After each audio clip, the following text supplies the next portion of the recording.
that Noah and Tim had it.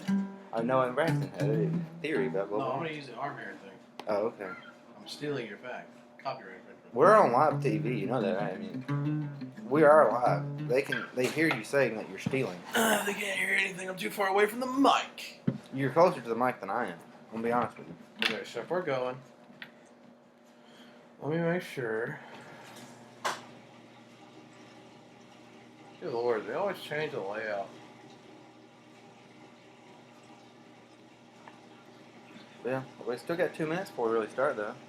Are you gonna comment and say, "Hey, watching the stream"? Oh, I already made a post 15 minutes ago saying we were going to put you here. Okay, we got 3 people watching. Cool. Oh! Hey, I appreciate you watching. I appreciate you watching. Play a little ditty about how you appreciate it. I appreciate you watching today. That's pretty cool of you. You should keep on watching the stream because we're going to talk about cold stuff. Like, did you know how your arm hair grows when you get goosebumps? I found that out today. I stole Noah's fact of the day. I'm a thief, sue me. Okay, I'll take you to court right now. Let's go. Sue me. And if you were calling a pig, you would say "sue-wee." What's your fact? Somebody laughed at me. Somebody thought it was funny. I actually don't know what face that is. That might That's be Dalen making a weird face. He's probably going to come in here and troll the stream again. That's fair. 'Cause that's what he does. But, what's your fact about the cold? My fact about the cold is that global warming might theoretically. This is a theoretical fact. This is what they call a potential fact. Is that there might be dragons at the North and the South Pole that are melting the ice caps rather than whatever they're saying is melting them. Also, can you turn off that washer? It is very loud. It is very loud. Like, just open it. It's very locked. It's locked. It's locked. The lid's locked. Well, just press pause or stop or whatever. There you go. Easy. You don't know how to wash clothes? No, I've never washed clothes in my life. It shows. Sometimes. Nice. Alright, so your theory, my theory is an impeccable theory about arm hair growing colder when you get goosebumps. Your arm hair grows cold. It grows faster when you have goosebumps. Your theory is about dragons being at the center of the earth, center of the little wide world. Center of the North and South Pole, not the Earth. Okay, it's not an absurd theory. It's just that they, having dragon breath, which would be either fire or lightning, maybe, potentially, are able to melt polar ice caps. That's fair. But we're not talking about melting We're not things. talking about melting. We're not talking about melting things. That's not what we're talking about. We're not talking about hair, baby. So as you may know, As I may know, there was an ice age. way back in the day. There was a kid in the movie Ice Age that everyone wants dead. And I don't really understand the meme, but it's definitely a meme that they want the baby from Ice Age dead. Yeah, like the memes where it's like, do you shoot him or do you save him? You seen those? No, I've just seen people deliberately say, "I want the baby from Ice Age dead." I've No, seen some of those. No idea what any of that. I don't know what spurred it. If you're in the comments and you know what spurred that meme to come back up, If you want him dead, tell us why. yeah, if you want the Ice Age baby dead, let us know why you want him dead, dude. Because I don't. I mean, I guess I get it. It's funny, but I don't.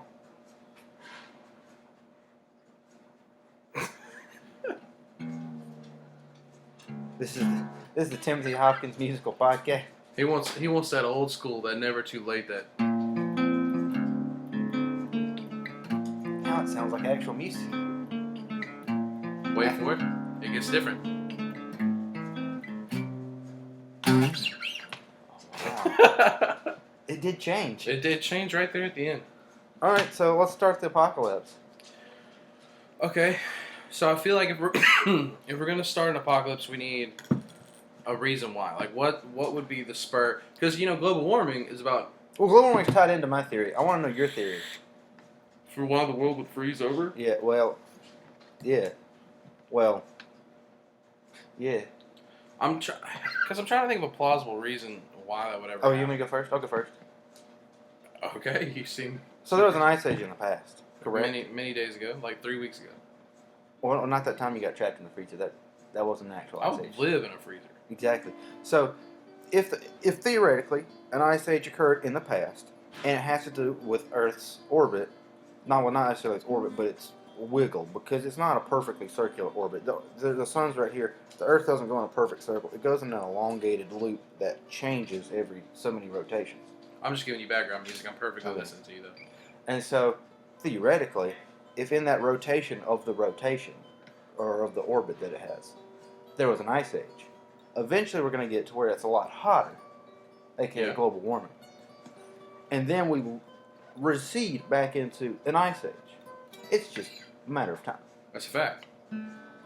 So, this is all a theory. I'm not an astronomer. I assume that planets do this because that's what I've heard, that Pluto and other planets that have large elliptical orbits, the ellipse changes in where it is in location to in its relation to the sun. Yeah. Okay. And so, if that's the case, the world would freeze over. Now the question is, how would it happen? How frequently? And what would people do? So, given that premise, that's our start. I mean, if you don't have another start, that's going to be your start. I don't know, because the only thing I can think of is that I have to associate it with like something happening. Because space is. We get hit by a meteor that just pushes us further away from the Earth. Just very simplistically, just. I mean, yeah, it either have to be the Earth moves further away from the sun, or the sun moves further away from the Earth. Yeah, those are synonymous. But it would have to be something to do with like our atmosphere opening up, and then we get like our atmosphere closing up. Yeah, because and then the sun is what causes the heat. Our atmosphere. If we were to have the oceans just evaporate into a cloud layer, it would cool the Earth drastically. And then we would. We got a heart. It's not here. It's a heart. Thank you for the heart. We would succumb to the coldness of space. The vacuum. The cold vacuum. The vacuum. Well, this would be the coldness of the natural space, not actually coming in from space, but just the fact that we are in a cold vacuum. Okay. It would be more so the natural. So wait, what's the original premise? What are we going off of? We're building an apocalypse. What are we? We can go off of either. So everybody at home, you can vote. Are we saying that Earth has a changing elliptical orbit that would cause a second ice age, similar to the first ice age, or is this more of an apocalypse to where some form of atmosphere is clouding the Earth to cause it to freeze over to its natural space temperature, which I assume is near absolute zero? What do you think, Tim? I don't know. I think. Which do you prefer? One can be a lot quicker, but one is going to have to take time. Us moving out of our elliptical. Yeah, because right now we're in a warming orbit, so it would be like maybe 2,000, 4,000 years before that even becomes a big thing. Alex is saying that we die from the plague. That's not the topic for today. We should do plague, though. You know what we should do? We should build corona. Yeah, we should do an episode on the coronavirus plague. If it's still going on next month. If it's still a thing next month. I mean, these viruses are just trends. They're not real. They'll be gone next month. Yeah, we should create a hypothetical on how we think the coronavirus would take over the world. But today is the Ice Age. And I feel like if we were doing the theory where the orbit of the planet changed, I feel like that would take too damn long. We'd have time to prepare. We're innovative. We're adaptable. Well, that's what I'm saying. There's some certain population. It would be an apocalypse that's survivable. The Eskimo folks, perfectly fine. We got to kill them too. They're like, oh gosh, it's cold. Oh well. It looks like it's also still Thursday. I mean, It's still going to work, Joanne. Yeah. I don't know what to tell you. Oh no, the roads are iced over, like always. Oh gosh. So it would have to be the quicker method. So we're gonna do the atmospheric method. Atmospheric method. So what do you think is going to cause the atmosphere to cloud the Earth, or what do you think it would be? Because there's two theories here. Because I mean, smog and pollution is eating away at the atmosphere. Is what they think is causing it to be hotter. More like it is, So how will we make it colder? Well, so the Earth has a greenhouse effect. You know that, right? So the more sunlight that comes into the Earth is still trapped by the greenhouse effect. It's what keeps the Earth hot. Indeed. But if we were to have some kind of thing, like we switched our factories over to, instead of reducing the atmosphere or building it up, it would therefore lessen the greenhouse effect, cooling the Earth. So it could be that factories are changing. It could be that it gets so hot that all of the atmosphere all of the lakes and water begin to evaporate at once, which is like it's kind of like a bathtub is draining, and then it gets to a certain point to where it pulls the plug into place and then it stops draining. If that makes sense. Yeah. So like the water's not clearly not evaporating, but as soon as there's enough momentum for it to, it all evaporates and then it stops. My sister showed up. Hey Tim's sister, I've never met you. You have not met her. But Tim talks about you very politely. Sometimes. Well, to me. And sometimes you're an ass, but so am I. That's what makes this thing work. He doesn't tell me that stuff. Okay, so which theory on that would you go? Would you like the cork method, or would you like the new factory, the anti-greenhouse effect factories? Well, I feel like there's a whole other thing with the anti-greenhouse, because then you're losing bodies of water and stuff. Well, no, that's the plug method. Oh, then let's go anti-greenhouse. Okay, so factories, at some point, are going to have to realize the problem with eating away the atmosphere with their unclean production methods.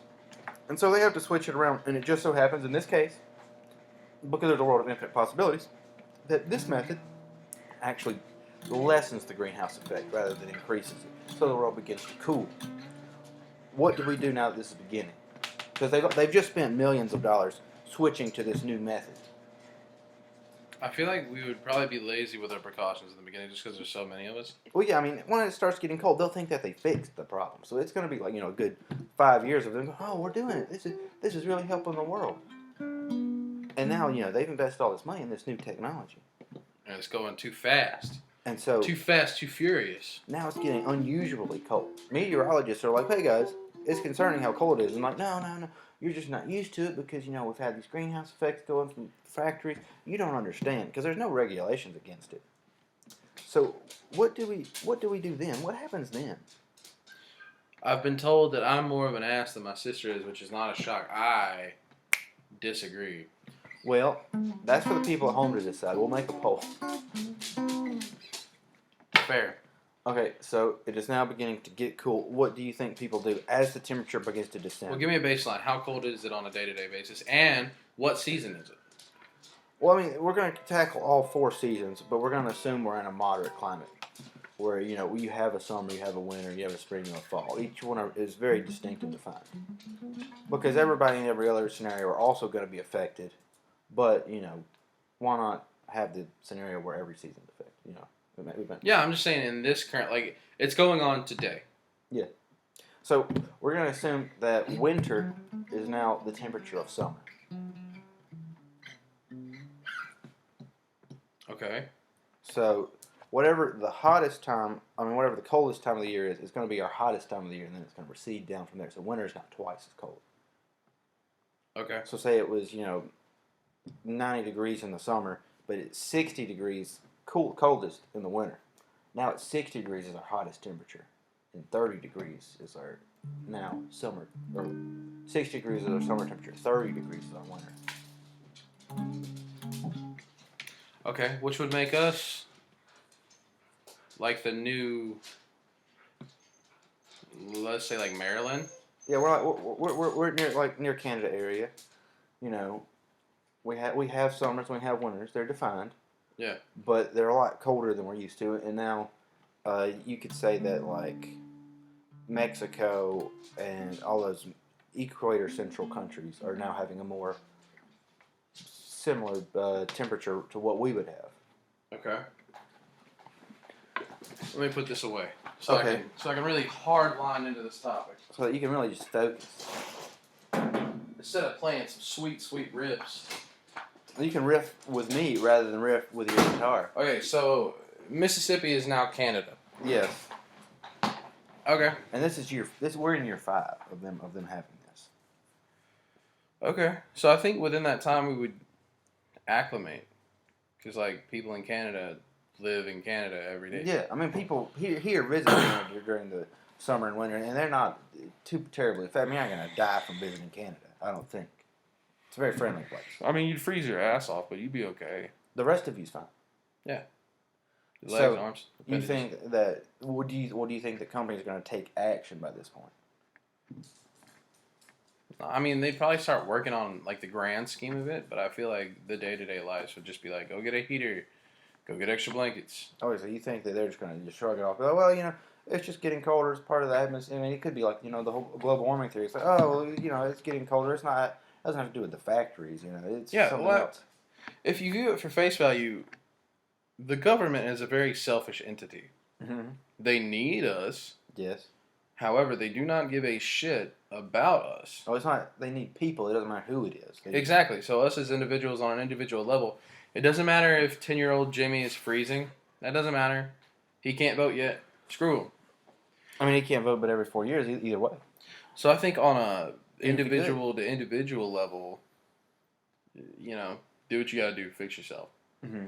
But I think they would, after 5 years, we're steadily getting colder. I think there would be an initiative to be like, okay, we need to figure out why this is happening, if we can resolve it, and if we can't resolve it, how do we adapt to it? So, would you think it'd be like more of a company thing where they're trying to fix it, or do you think that's when it started like a coalition where people are like, the Earth's freezing, factories are doing this and trying to make the factories recognize? I think some places in the world would be ecstatic to have colder temperatures. Well, I mean, yeah, that's fair. I mean, the Mojave Desert and the Death Valley, places like that. Yep. If it's I guess it is a desert, so they're freezing at night. But during the day, it'd be a lot cooler to be around when it's not scorching and melting trash cans and like that in New Mexico. But so whenever all this begins to happen, how long do you think until they actually make a change? I think within 5 years we'd have like units working on it, like small units of science. So you think it would take 5 more years to get development teams organized? Oh no, I think the first 5 years we'd have people because 5 years already happened. Yeah, that's what I'm saying. Second 5 years. Yeah, I'm talking about the first one still. Mm-hmm. I believe in the first 5 years we would have units of people because even though the government's shit, Mm-hmm. I still think on a person-to-person basis, some scientists are going to be like, "Yo, whoa, this is getting progressively worse." Hold on. What does it say? Also, another adaptation would have. Well, she said adaptation, which isn't a word. Another adaptation would have to be salt trucks, because she is from Maryland and she's lived in Wisconsin and yada yada yada. And a preparation is salt trucks. So like basically we would have to implement salt trucks in our day-to-day lives. I mean, so that's fair. We'd have to shift our lifestyle around to suit whatever's actually going on. We'd have to become Canada. Maple syrup for everyone. Which is going to also deviate from focusing on the factories because everybody's going to have to focus on their day-to-day, If they can't make it to work for one reason or another, they're going to have to figure out, what to do to make it to work, to make it to school, and, figure out their daily life. There can't be like, well, the Hershey company is freezing our world because they're trying to live in the world, Yeah. Or get used to how it is. This is all just in America and China. If all those factories are switching over, do you think those people will really switch back, within 10 years, within 15 years even? Because, I mean... Hey, no more mosquitoes. Mosquitoes couldn't survive in that kind of weather. Oh, shit. That would throw off the entire, Yeah, I mean, birds would never migrate south. They would just live at the equator at this point. And then mosquitoes would either migrate down to the equator as well, or they would die off. I mean, it's just a matter of how fast an animal can adapt. Because, we as humans can adapt to whatever scenario we put ourselves in. We've just stuck a vein, though.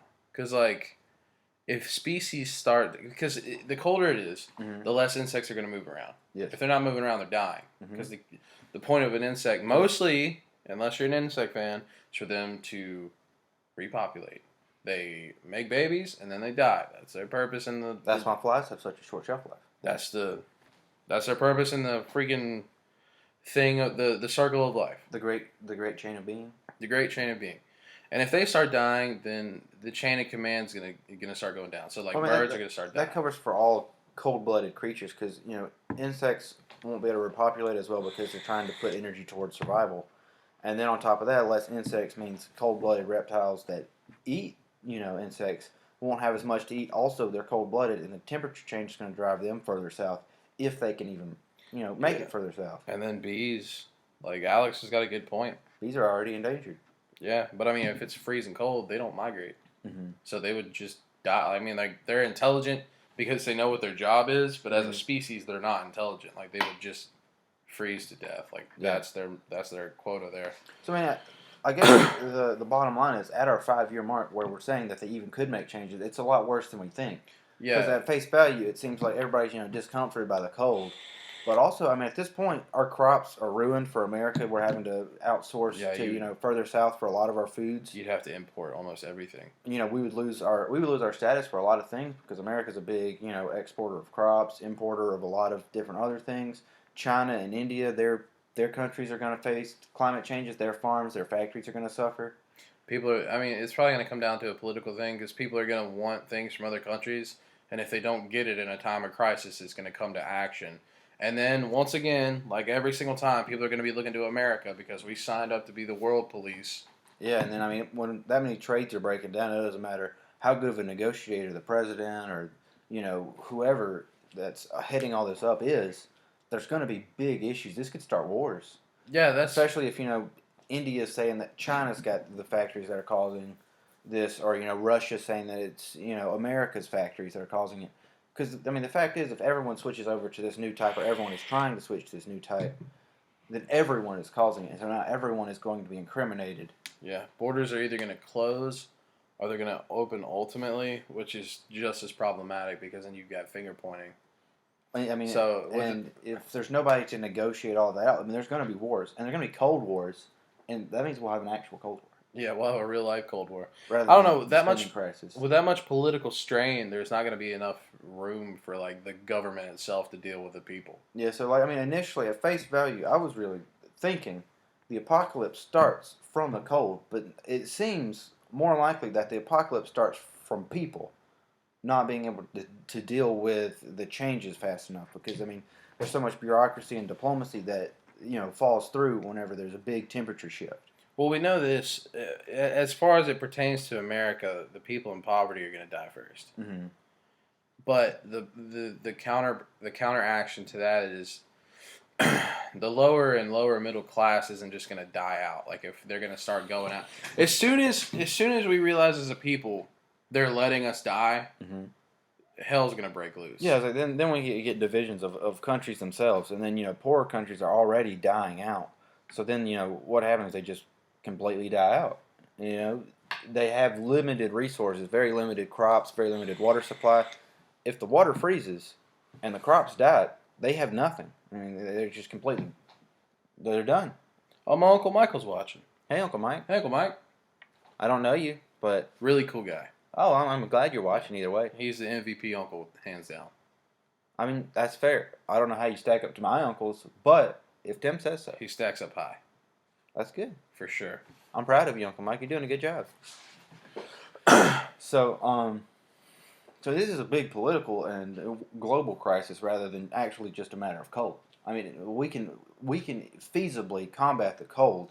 It's the resources and the diplomacy and things that follow. He said, "Hey, He said, hey. hey." We're talking about a hypothetical ice age, like how we would respond as a Yeah, we're talking about an society. apocalypse type thing, and we think that we thought originally the ice would be what kills everyone, but Yeah. it seems that the political ties and the global problem as itself is going to be what actually causes Yeah. more problems than the cold itself. Because like I genuinely in my heart and soul feel like as far as it goes from just temperature, Mm-hmm. the only people who are going to be impacted, and we're speaking specifically of America, because I can't speak for Africa and the Asian countries, et cetera, et So it's cetera. like Russia's going to be twice as cold, but Yeah. I don't know if they can deal with that or not. But as it pertains to America, the upper class is going to be all right. Mm-hmm. Like they're going to be fine. They've got the money to do that. Yeah, But the what are they lower- going to do by twice the amount of heaters? I mean, Yeah. I mean, the lower class, the lower middle class are going to be the one. They're either going to be reacting negatively in terms of like they're going to start looting, they're going to start stealing, they're going to start hurting people because you're pinning an animal to a wall. Yeah, it's one of those things where either we return to pack tactics, where everyone lives in very close proximity to have more heat to contain resources, where everything's closer together. Because I mean, right now we get in cars to go places. Everything's fairly distant, but like compared to Japan, Korea, China, a lot of those places they're super close together. Millions of people in tiny spots. Yeah, so I mean, the closer we are together, the less resources we use, the more heat that we have. Literally people staying in the same room. Yeah. So we will literally have to consolidate. You would go from our tribe mentality as a country would turn into a tribe mentality as actual tribes. Yeah, Like you would have counties, to, cities, maybe states, possibly. yeah, you'd have to form micro governments Mm-hmm. just to survive. Otherwise, it'd be total anarchy. Because I know for a fact. Now the perk is mayors get to do a lot more. Well, I mean, yeah, they have to. Assuming that they stay the leaders, it could be completely overthrown at this point because if a mayor's not leading and doing their job, because right now, if my mayor was to pass an ordinance that was just completely absurd, like you can't stay up past 12 on a Wednesday, I wouldn't know, and I probably wouldn't care because I'm usually either at work or at home by 12 o'clock on Wednesday. So it comes down to now we actually need people that are fighting for what we need because there's so many limited resources. We need people that are actually leaders. Yeah, but I mean, I don't know. I hate to sound cynical, but the likelihood of something like that happening and it being effective, because most people need to be led, but also nobody wants to be led. Yeah, it has to be one of those things where you're allowing somebody to lead. And so whoever's the mayor now, you may have voted for him, you may have not voted for him, but now it comes a time for you to actually accept someone in a position of leadership rather than have someone in a position of leadership, which is entirely different. I feel like the states that are encompassed in poverty are going to be the ones that strike the hardest. So you mean like Mississippi is one of the poorest states that we would? Yeah, because we've got people, places, things that aren't afraid to pop off anyway. Yeah, it's like we have we're one of the big gun states, one of the big agriculture states, and then if we have the food and resources and we have the means to defend ourselves, instantly we don't become the poorest country. We become one of the most, I guess, hostile countries because people are going to want what we have. Yeah, because I mean, at the end of the day, you got to look at it. We're all just animals, man. The scarier the environment gets, the scarier we're gonna get. Mm-hmm. And we're already in terms of like violent crimes. Mississippi's not on the bar, yeah. But we're close enough to the bar that where if you take, we either do this or we die into account, we can be on that damn bar. You know what I mean? We may be the hospitality state, but hospitality goes so far. Yeah, I mean, if your family's starving and freezing at the same time, but you got a 9mm and they don't, guess who's getting fed? You know what I mean? Like, yeah, so we're especially not giving away resources to other states that now don't have it. Like, we can't give 5,000 units or whatever of corn to New York if we can't feed ourselves. It's not about the money at that point. It's about the resource. Which, I mean, I think, and correct me if I'm wrong, I don't know much about, like, laws and government such and such, but I do believe we have laws like that, where, like, if a state is in need, we don't have to import-export. Like, we can sustain ourselves if we need to. Well, I know that a lot of states that are, really gun-heavy, really military-heavy, like Texas, they have many clauses in their constitution. You get a gun on entry in Texas. You cross the state line, here's a gun. Yeah, they check your car. No 9mm, no 22. I mean, here you go. You don't have a gun on you? Here, kid. But I mean, seriously though, they have clauses in their declarations or their constitutions that if they are in a state of panic, state of need, they can secede. Just drop out of the United States and become their own thing. Which, I mean, Texas, they got the quantity. Yeah, you know what I mean? It's such a large state, such a big oil state, such a big crop state. They could survive without us. That's a fact, though, because and then they become a commodity because Mexico's down there. And then my parents live in Texas. I can't communicate with them if it's like the Berlin Wall situation where they block all communication outside. Yeah, that's where it gets nasty. I don't know. All right, so let's tune in. Let's come back a couple gears and talk about the ecosystem again. Yeah, let's talk back about cold.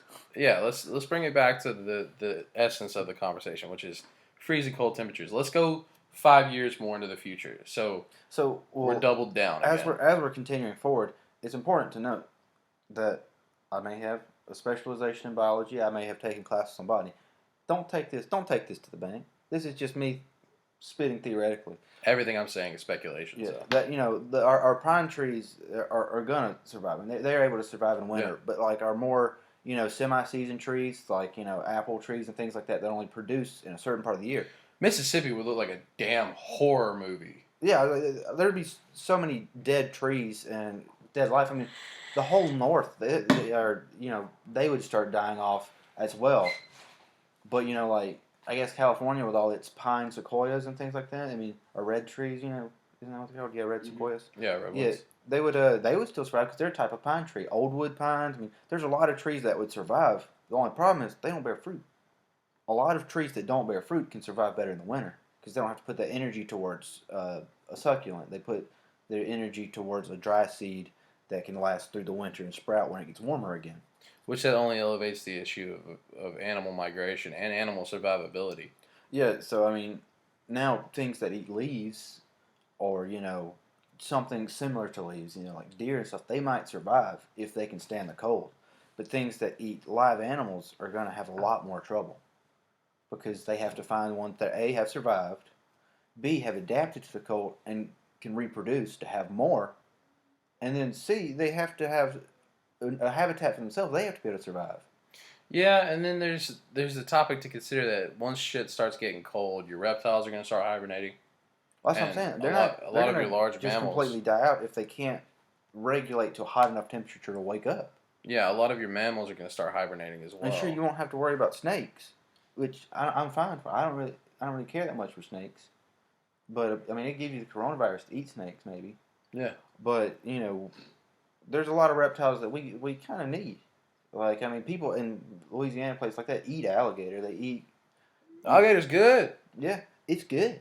But now you don't have that anymore. So I mean, that's maybe not a major resource, but I mean that's not one that we would lose. And that would also mean that fish and creatures like that could start dying off quickly because water is colder than the actual like air around it.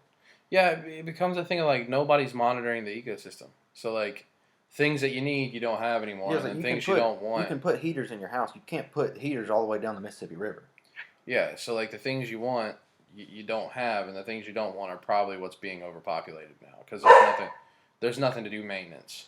Yeah, I mean, I guess one way to think about it is whatever Alaska has now, like bears, snow wolves, snowshoe hares, or whatever. All those we would theoretically have the same animals and vegetation as they would have, and now But they're going to have almost nothing. It's going to be completely yeah, frozen. I was about to say because a lot of people off face value, you're gonna be like, oh well, Antarctica and Alaska, they'll be fine. They're used to the freezing weather. Well, from my understanding, Mm-hmm. those environments are very temperamental, which means 10 degrees in either direction, you're setting off everything. Yeah, So if you ask me realistically, they're gonna hit harder than we would, because their environment's so fickle and temperamental. yeah. A lot of people are used to whatever the temperature is in Alaska because it doesn't change. But under this theory, it's going to go down by like 30 degrees. Yeah, Everything's going to freeze. The amount of Alaska is probably going to double because the coast is going to freeze. Like, quite yeah, literally, the water is going to freeze twice as far. The docks, the harbors, all the exports and imports are going to be ruined for, I mean, unless yeah. they can just continually adapt to it over every year. Ships coming in and out are gonna be affected. I mean, there's going to be a lot of building, demolishing. There's going to be a lot of finance just cycling. Which means taxes would probably, not to get back into the politics, but Yeah. taxes would probably be raised. I mean, but it seems like that the cold isn't necessarily the issue. It's the amount of technology and resources that we depend on, because that's what's going to get destroyed. Yeah, we'd have Because to. humans can theoretically survive, but the Yeah, I things that mean, we depend on, like food, export, import, all that stuff is going to be what gets ruined. Because I was thinking, the world freezes. It's like everybody gets frozen in ice. The whole world literally just freezes. yeah, But there's so many other factors to it. Like, sure, maybe in Alaska, 4 or 5 cities just completely freeze over or something. I mean, that's going to be a drop in the bucket compared to everyone else that's in crisis mode. yeah. And then okay, so let's cut it down to brass tacks. Like, let's say we do find a harmonious way to survive this thing. Mm-hmm. It's gonna come down to who wants to survive more because if you move all the way to the warmest part of the world, Yeah, what everybody's is moving to the equator. yeah, essentially that's what would have to happen. There are how many billion people? Like something billion people in the world, something like that. Yeah, well, I mean, let's just take our continent, for example, North and South America, like the whole hemisphere. Mm-hmm. Everyone's bottlenecking into a small isthmus or whatever, because Mexico, it just goosenecks down, and then South America goosenecks up. So, I mean, you're squeezing a whole just 50 times the size into just this one small area. It's not feasible.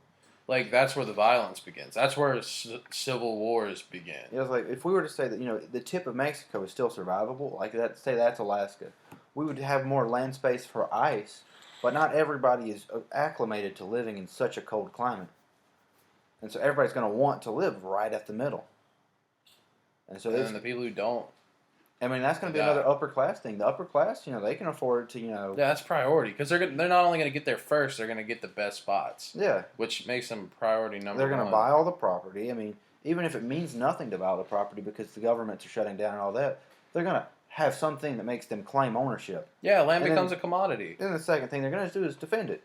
And so, some billionaires are going to have like 60 acres of land while we have like 50 people sharing 1 acre in the freezing cold. Yeah, I mean, it definitely comes down to us fighting ourselves. Mm-hmm. And then, you could jump 100 years in the future, we all freeze. Because if it continuously just gets colder and colder, it will get to a point where you just die. Yeah, there's some point where humans just feasibly can't survive. Like, you'd be dome living at that point. Like, you'd Yeah, have it's to like, I create. was also thinking about, Russia and China have underground cities. Yeah. And so, there's the theory that they could live on the core's heat. The center of the Earth has a molten core from the pressure. Sure. And so, theoretically, if they were to just keep digging downward, the colder it gets. But even at a certain point, even that's going to be exhausted. Yeah. Because you still can't grow plants that easily. A lot of resources are going to just be almost impossible to come by. Yeah, because the farther down you go, you get less soil and more, like, rock and stone. And there's less sunlight. Water is still hard to come by because it's all freezing up top. Yeah, survivability is just not feasible the farther down you go. You'd have to recycle everything. Your water, you'd have to, take all the urine, all the excrement, everything, and have to repurpose it towards plants. You'd have to have lights that support growing plants. So, you're having to pay so much just to live underground. And even then, trying to keep the planet sustainable, the core would just die out. Like, we would just become a rock. Yeah. Like it would basically essentially become like Mars. There's water, but it's all frozen. And there's, climates and things like that, but it's all unlivable as far as we know. Well, so far. So I assume, I make up, rather, that I feel as it begins to get increasingly cold, mm-hmm. it wouldn't be barometric pressure, I don't think. It would just be the pressure of the air. Like the air density, the humidity, and things like that? Yeah, your air is going to get thick. Well, yeah, it's going to be like living in an Arctic tundra, especially if you're in like Texas where it's just super windy, or Kansas. Yeah. Those big wind zones. It's going to be freezing because the wind carries the cold from up north. Chicago would be a nightmare. Yeah, that's what I'm saying. Like, it's already up there. We would have to put up wind walls or something to keep certain areas protected so that we don't just completely freeze over at night. And then, which there's no way to, like, I don't care if you have anywhere between 5 to 15 years. Mm-hmm. There's no way to completely repurpose an entire city for something that's gradually getting worse, unless you just make it some sort of solution, some sort of insulation that's completely cold proof. Well, and even then, you landlock yourself if you do that. Yeah, it's like, it doesn't matter how well you set up your buildings. If you need to go to Walmart, you have to leave that building. You'd have to have walkways that are insulated, or you'd have to have certain times that people could go out. So, like, at midnight or whatever, when the sun goes down, it's going to get twice as cold. You cannot go outside. Like, it becomes a curfew, but it's not just a curfew. It's like if you do this, your insurance policy imposing it isn't going to help anything. Whenever you get completely frozen, that's just another outcry, though, because like the second that starts happening, insurance companies are going to start classing that. Like, if you go out past 8 p.m. and you die, your life insurance. Yeah, so that doesn't matter. We can't help you with that. Like, you chose to die. You chose to do that. Even if it's just something like I got frostbite on like 4 or 5 fingers, it's like, well, if this happened to pass this time, nothing we can do. Which becomes another, like, people will freak out. That's assuming insurance is still, able to actively be a thing in this society. Well, yeah, because if you can't interact socially. Yeah, it's like, if hospitals are able to, handle, emergencies like that, because, if hospitals aren't getting insurance, if insurance shuts down, hospitals are losing so much funding. If the government shuts down, hospitals are still just losing an absurd amount of money. And at some point, money can just fall apart. Yeah, which makes the medical field its own commodity, because if hospitals aren't running, then doctors are far few in between. So you either need to know a doctor, or you need to know someone. We're back on a house call basis. It's if you know them, they can come to your house and help out. Or, if you live near one. So, like, say everybody lives in an apartment complex, there might just be one doctor for the whole apartment complex. Oh, we have an onlooker. What do you want? At that point, it'd become not being a doctor as a job, but people would take up that job for the betterment of the race or survivability. Well, I mean, yeah, there's going to be a lot of times where needs are coming up because somebody can't leave their house. And so, like, saying you're living in an apartment complex, if there's 6 veterinarians, they're now 6 doctors. Or if, you don't have any people that are counselors with all this strict, all these, like, changing rules, and people are just going into psychosis because we don't live in a harsh environment. We haven't experienced what it's like to survive. And we're fragile. Like, as Yeah, a it's like society, we are very fragile. everyone is going to need some kind of outlet for this kind of new lifestyle because some people can't handle a harsh lifestyle. And that's not to say that that's bad. They don't need to. But once that necessity comes up, it's going to be immensely difficult to deal with. It's like a... Have you ever heard of the crisis of how we would react if nature decided to take over? Essentially, it goes, we would be so focused on what we would do personally that by the time we made a decision to act on stopping nature from taking back, it would have already taken back. Like, I mean, the amount of bureaucracy and democracy that we go through, it's going to be, the Earth would have 60% by the time we actually were able to find an effective solution, effective strategy, fund it, prepare for it, and then execute it. That's essentially what's happening here. There'd be so much... There's so much to figure out, and then there's also so much to pass up these different channels. So, like, I mean, if you figured out the solution day one, you would have to find somebody to tell, and then on top of that, they would have to believe you. And even if they believe you, they're going to tell somebody else that's going to test it. And then once they test it, then it goes up another chain, and then I mean, it's 5 years before it even gets to somebody important. I mean, it just falls into the human dilemma. Everybody wants to hold on to something precious. Or monetize it, which is human in its own right. Well, it's that everybody wants to have this unity, but it's a very select unity. Yeah. Because, if you were to tell that to somebody and we were in a society that was the size of, Forest County, because that's where we live in, Forest County, Mississippi, then action would happen. You just doxed me on the internet, bro. Timothy David Hopkins, his Facebook, works in Forest County. At trees. So just so you're aware. Anyways, I mean, you'd get to the top of the chain of command much quicker than the United States. And at this point, it's a global issue, so it might not even stop the United States. It might have to go before like a global treaty, trying to fly a plane to meet everybody in the middle of this cold. Man, the UN would be chaos too. Yeah, I mean, because nobody's going to want to admit that they need help.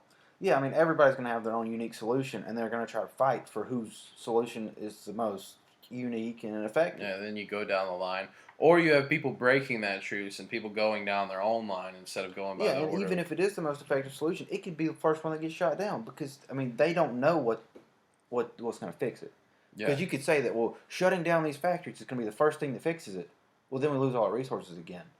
I mean, so that might not be the best plan. Why'd you call me by my full name? Why? Because as soon as you said it, Alexa said it, now it's a thing, and I'm not a fan of it being a thing. Do you want to switch your middle name to Dwayne like I do with Casey? Casey Dwayne Walker. Sure. No, I mean, it's just a matter. Timothy Dwayne Hopkins. Tim works. Like, if you just said Tim, that's fine. Oh. Hey, Tim. All right, cool. I appreciate that more. Yeah, no. So, essentially what we figured out through all this so far is that it most definitely becomes less about the catastrophe itself and more about how we handle it. Yeah. Which, given the human dilemma, we would not handle it. Yeah, it all comes down to how efficiently we can handle a crisis situation. And, arguably, we could handle a crisis situation on a 1 to 2 country basis. But when it's the whole world being affected, it's going to fall apart because everybody feels like they have a position of power, and now that's being challenged by everyone else. And then you're America, which puts you at the responsibility of puts you at the top of the chain. Because we're America. Well, no, it just puts you in a place of responsibility. Because we always want to tout about how we've got the answers for everything. We are the world police. Yeah. So, we're going to have scientists going, oh, well, if we try this, yeah, it'll be solved. I mean, that dates back to what I was saying earlier. It's like, somebody in India has the best solution, and we're like, well, we're American. We say we're going to do it this way because that's what our scientists say. Well, I mean, we really just shoot ourselves in the foot because we turned down the better option because we assume our superiority. I don't know, man. We handle catastrophes kind of like if you were to ask me and I were to be blunt about it, we kind of handle things like fish.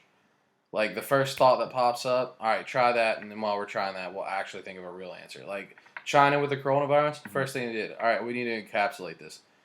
We need to We're contain it. we're gonna contain this whole entire city, and then it kept getting worse. It's like, oh shit, we need to. We need to build a hospital to contain everybody else, and then we need to dock this cruise ship and put everybody on that. We need to contain the people who are infected, not the city in which they are infected.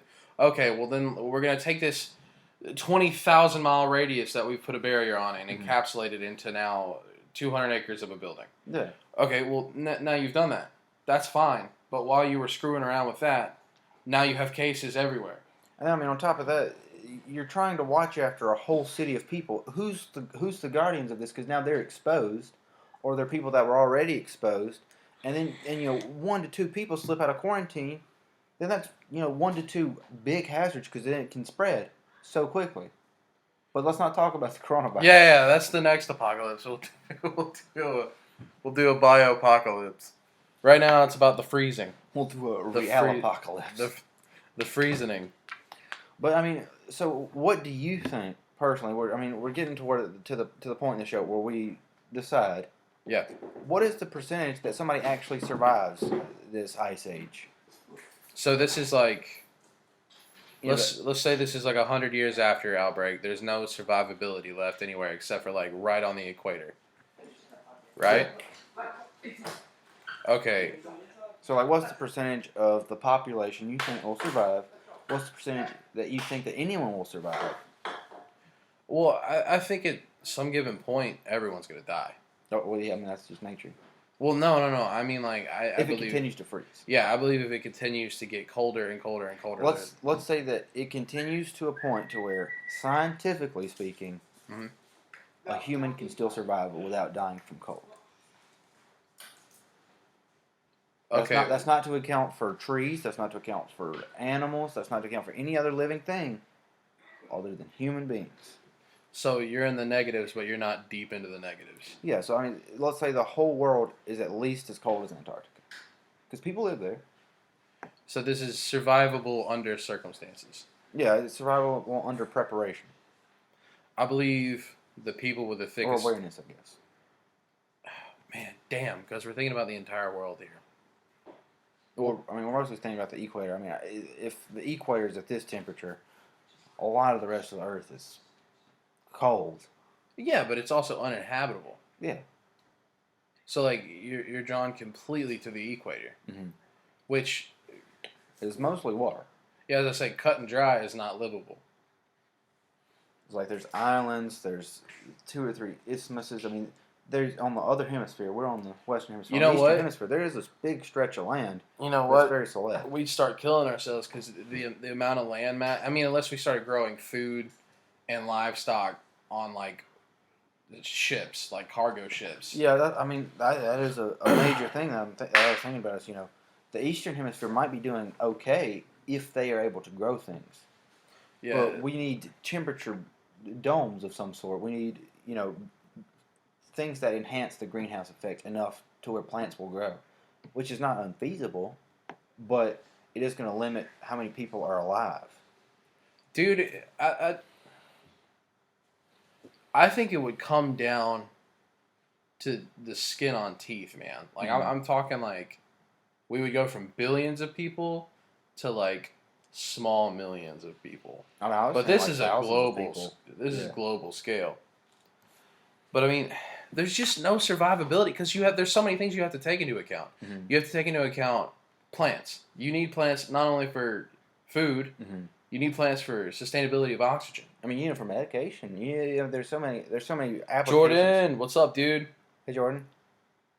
Billions will die. Only people with knowledge, resources, and the will to survive. So yeah, that's exactly my point. Yes, I mean, you have to be aware of the situation. Anybody that's unaware, like, we live in a society where you can be unaware of 50% of the scenarios that are going on. Most people are. But in this situation, your life is on the line if you are not completely aware of the situation at hand.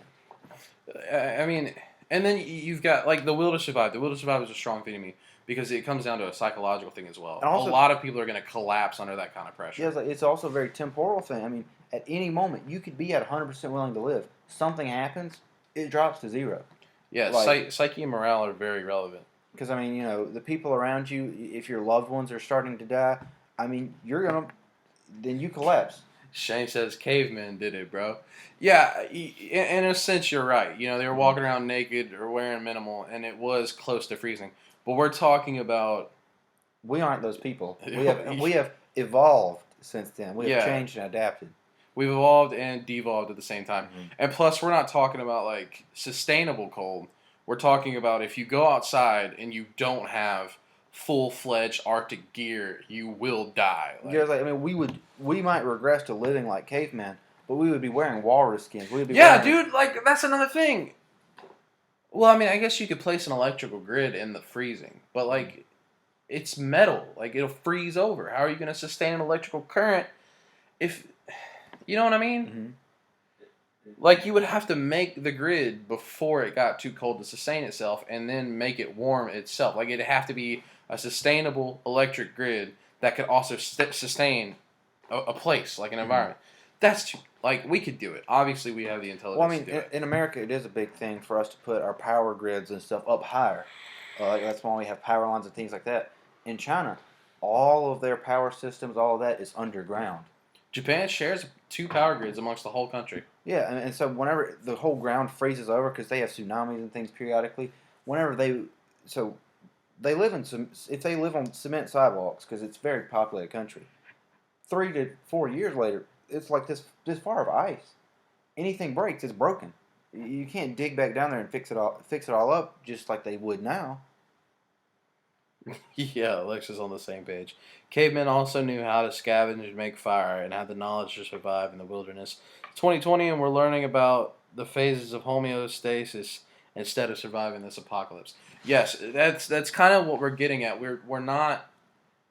It's not that we're like discrediting people. It's that our knowledge is specialized in how to do taxes and how to brain surgery and things like that. Yeah, we're not cut from this cloth anymore. Yeah, we're not cut from making a tool out of rocks. You have people cut from this cloth. You Yeah. have people who have that natural instinct of. I mean, there's still tribes in Africa. I mean, Yeah, like there are people who are going to be like, okay, well, we can't look to conventional things. Like we have to just do what it takes to survive, which means we need fires going constantly.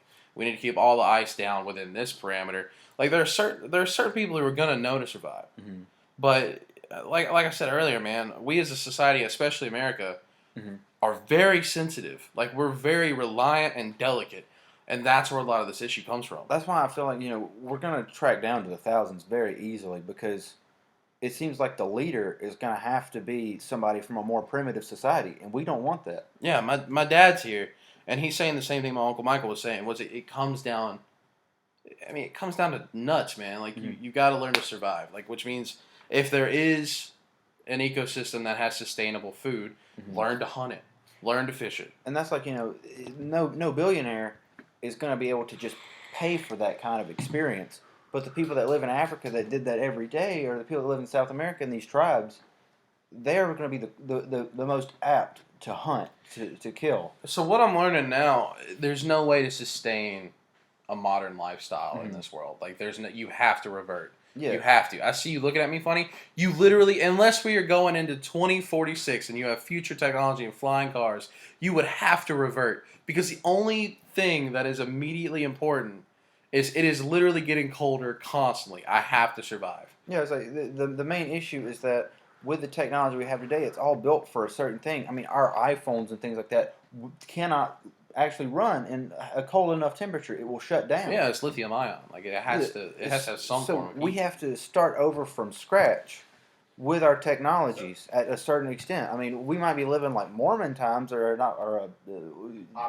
Yeah, like the Amish communities or something like that. But we still have to regress to a certain point, a point that's sustainable. Well, okay, so I see what you're saying, but I mean, let's just say, right, within the first 5 years, let's say Mississippi, generally don't get too fucking cold. Mm-hmm. At the end of 5 years, it's about to the state where Alaska is. Mm-hmm. That's just theoretically. So let's say in Alaska winter, it gets below 10 degrees. Mm-hmm. yeah. Yes, we could still live in that, but yes, us as being from the south and normal 70 and sunny, 100% immunity, 80 degrees. right? We're gonna want to go down south, right? Facts. And Alaskan people will be Well, that's one of the main issues we were Be- talking about earlier. Is the big migration issue? Is that people in Alaska are comfortable now with the Mississippi temperature, so they're having to readjust. Right. Everyone's readjusting on a whole sliding scale. Right. But again, people in Alaska would be able to survive in Mississippi just fine because they're used to that.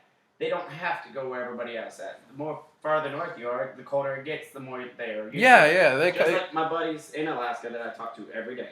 Yeah. They fish, they hunt, they live in this cold, they even trap. This is their life essentially. Yeah, it comes back down to And- adaptation, what you're and used to. Yes, they do. Some tribes up there do have a primitive lifestyle, Have but to. the friends I have do enjoy technology, do have all the things we have.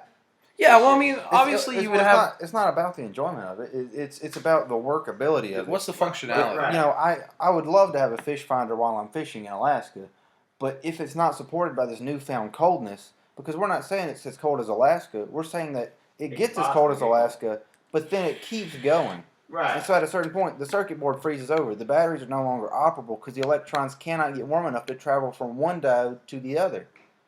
Like, real talk, it all comes down to, like, phase. Mhm. How quickly and or slowly is this process taking place? Yeah, like if we can adapt in time, Yeah, that's different. If we have like 100, if we have like 5 generations to figure this out, we'll be all right. Yeah, and that dates back to our very initial problem, is if the Earth's orbit's changing, and that's what's causing it to get colder. We'll have thousands of years to adapt and Yeah, progress. we can figure that out. That before means the that even planet wildlife dies. can adapt and progress because of just natural selection, evolution. However, if you woke up one morning and your ass was sitting in a negative 15-degree room, you're dead. Like that's the end. If I wake up in a freezer tomorrow morning, then I'm not going to live that long. Yeah, like, I'm not used to it. I'm not wearing the appropriate clothing. yeah, like you could put on every single article of clothing in your closet. That's fine. You'll survive the day. But you go outside and realize what's become of the world around you. Done. That's a wrap. I mean, it's basically like you're instantly in Survivor Man or something, where you went from your house with no supplies To whatsoever. drinking your own pee. Yeah, I mean, you're now in the Arctic tundra. You're not eating bear poop. You're just picking the oats out of it. I mean, it's all hypothetical. So obviously, no one can get worked up about this conversation. But what if it really happened? What if it started happening? No, I mean, it's all purely hypothetical, but at the same time, if you're looking at it realistically, it all comes down to how much time do you have before, how much time do you have to take initiative? It also really depends on what you do with that time. Because, I mean, if somebody had 10 years, they could waste all 10 years. If somebody has That's a fact. 6 days and they know exactly what to do, they're still fine. I mean, they could figure it out. Yeah.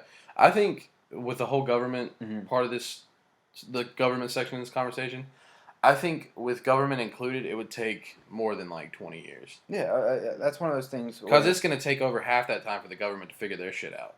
Well, that's the main thing we're getting at is whether it's a personal change or a system change.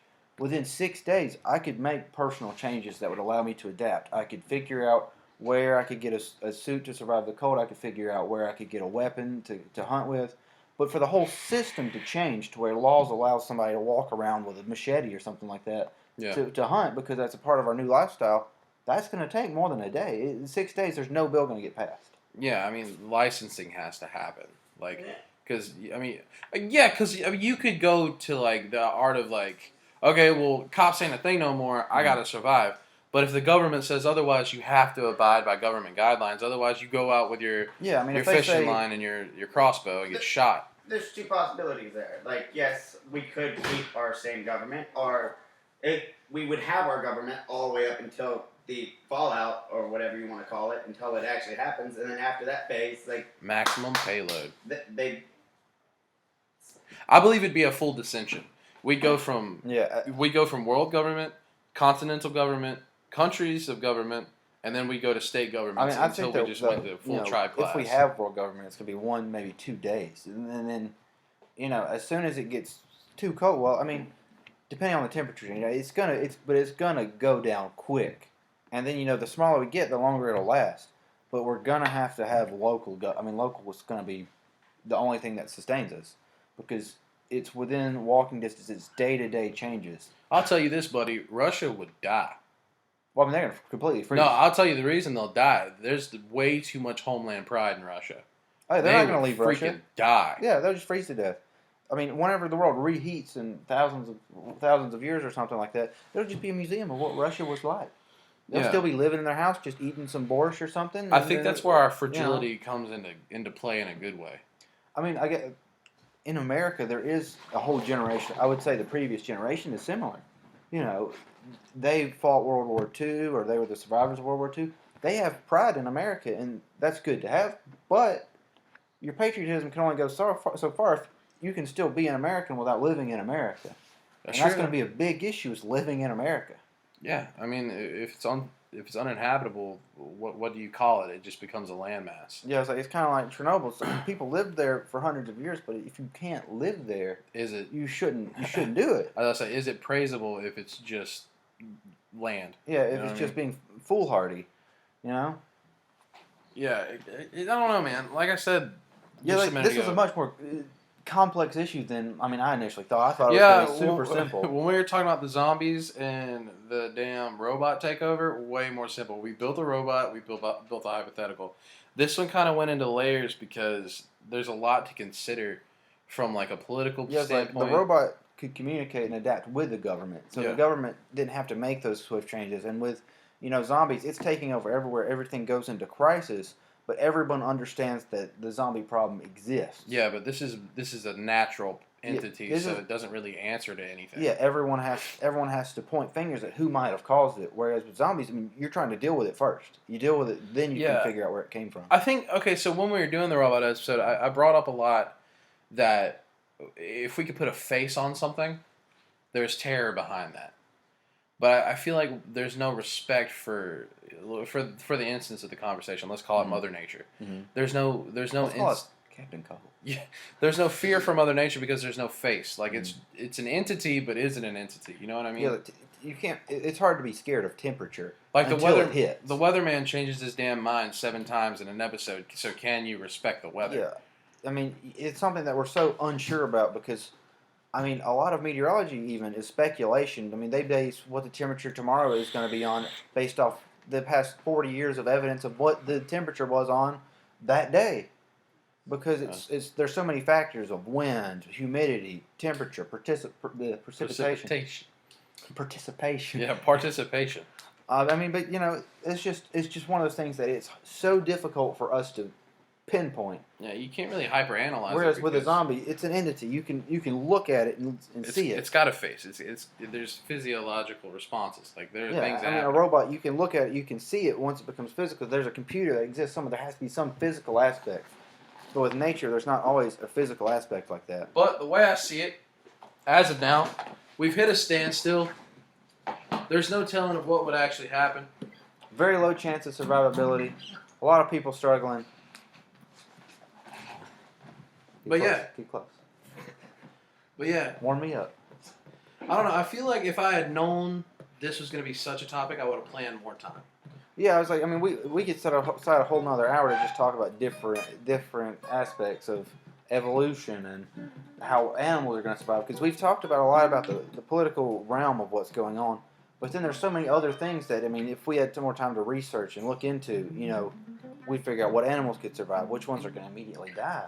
I mean, what do you think the chance is of the environment, surviving the temperature change? I mean, the world's going to hold its own. I mean, it's not going to be the same, obviously. I mean, but so what we have now, so I mean, not including dodo birds, not including carrier pigeons, they're dead. What percentage of the environment do you think will survive? As it stands now? Yeah, like the variety, the variation, the speciation. Oh, none, dude. Yeah, there's 50 different types of dogs. But I mean, I think 1% is going to survive. The trees that can survive already, the walruses, the deep underwater stuff that's not quite as affected. I think it's all a matter of what can survive, and that's we can't force dogs to survive. I mean, we may want them to, but they're gonna freeze. They're gonna die. Even Alaskan Huskies aren't gonna make it because it's gonna get even colder. Yeah, this one's kind of a checkmate, Well, not really a checkmate because we hacked away at it. Well, I mean, it is a checkmate because, if you say you can survive in this temperature, all you got to do is turn the dial a little bit more. And then if you're like, oh, well, I can survive that, you just turn the dial a little bit more. And every time it gets colder, less people survive. If I may. And then you have the theory of acclimation, right? Well, I mean, that's what we're talking about. It's like the time, how long things exist. Is Right. If it's a change within 1 day of 10 degrees, Right. then everyone's gonna die because it's just getting Right, but if it increasingly. takes years, right? Yeah, I mean, if we're doing half temperature a year, then 100 years from now we'll be fine. We won't even notice the difference. Right, but let's say in our case, let's say Joji, right? Well, I mean, that's what I'm saying. Animals will adapt to that as well. It's just it's such a slow change that evolution can take its course. Right. But it's just a matter of whether time or evolution is going to be able to Keep work pace. out. It's whichever one works out better. Right. All right, Tim, you ready to wrap it up? Yeah, man. We're at the hour over an hour mark. We've hit the we've hit the checkmate. We found the check. There's no surviving. Yeah, it's like if the temperature continues, then there's no surviving. If the temperature doesn't, then our survivability is literally just based on Adaptation. how many people are there, how many people exist. Are you allowing for the possibility of the Earth regaining a stable orbit, or? Well, it has a stable orbit. It's not about its orbit. It's about the actual atmosphere around blocking out the sun. We're going that. Okay. We didn't go the slow route. We're going the quick route, which is atmospheric clouding. Say a meteor hit it or something. No greenhouse effect anymore. It's completely shrouded from gas, fog. It's a different type of pollution. Right. So we're saying that if that can continue, or if that is to remain, then we're going to freeze. I mean, we're just going to get to the same temperature as the vacuum of space at some point, with only the heat from the molten core of the Earth. Right. Yeah. And so that's our only solution. And so don't let that happen, Tim. This is an apocalypse. Don't let it happen. Don't let it happen. Robots, zombies, avoidable. I mean, you can let that happen potentially. This one, just better leave this one off the books, Yep. So give us some topics on what apocalypse you guys want to see next time. We need to build a monster. What monster are we going to build at the end of the month? I don't know. I mean, they can just send us recommendations for anything because we still had 2 or 3 before the end of the month, I think. Yep. So just give us a recommendation. Give us a sweet rec. Yeah, and tell us what monsters you want us to build. But as for now, we've got movies being filmed in the house and other stuff going on, so we gotta bounce. Well, I just gotta bounce in general. It's not about the other people. They don't affect me. I'm an independent person. Somebody just started watching, and we're really they really caught us at the tail end of it. Sorry, Bryson. We gotta go, bud. Next week. See you next week, though. I mean, hopefully not at the same time, maybe a little bit earlier. Can we turn it off now? Yeah. All right, I'll press the button.